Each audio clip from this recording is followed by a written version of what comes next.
Maulang panahon, bago garni ang iyong ulam. Ay, inang!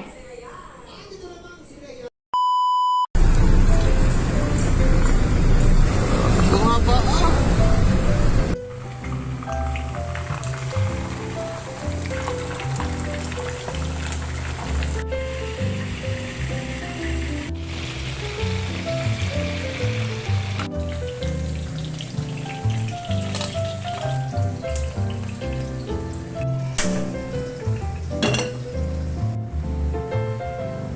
All of your choice.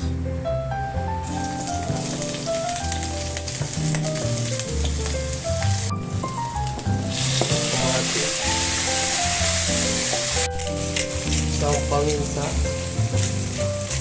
Sa giliw, lalagyan na natin yung gata na halagang 50 pesos sa lahating litro.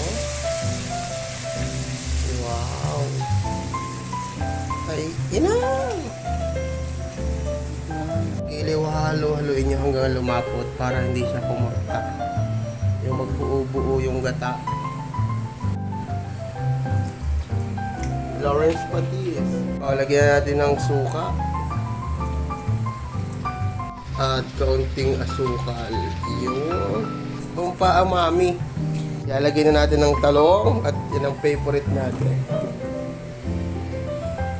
Ay, inang, ginataan talong na may tulingan ay papaano. Yun. Lagyan ng sili. At saka ng sili pa. Wow! Talaga naman, the best ito mga giliw. Oh, paminta pa para mas yummy, pagdami, pagsarap kung makabesi nyo.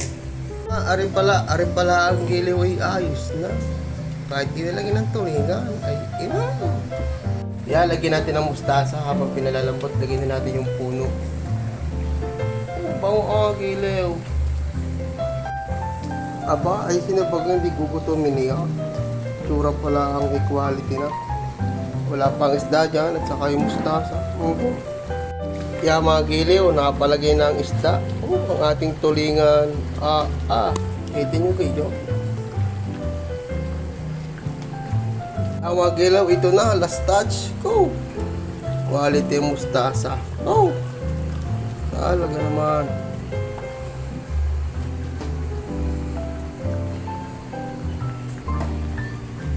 Sabay takip. Ayos na iyan. Oh. Takpan muna natin.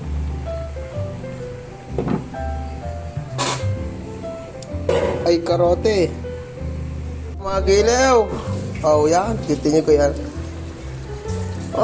Yung aroma na lang. Ay, talaga naman. Lapasi ang bahaw. Ay, bago nag-uulan papagarnay. Ay, talaga naman ina.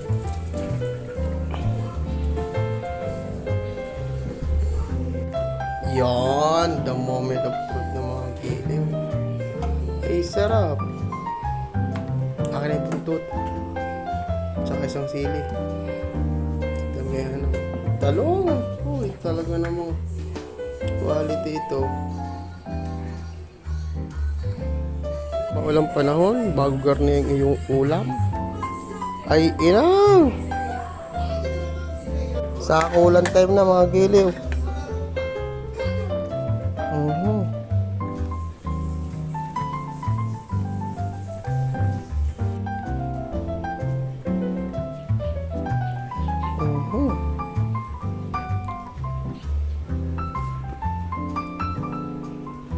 Bago masawsawan ka ng bagoong na may suka. Ay, yun.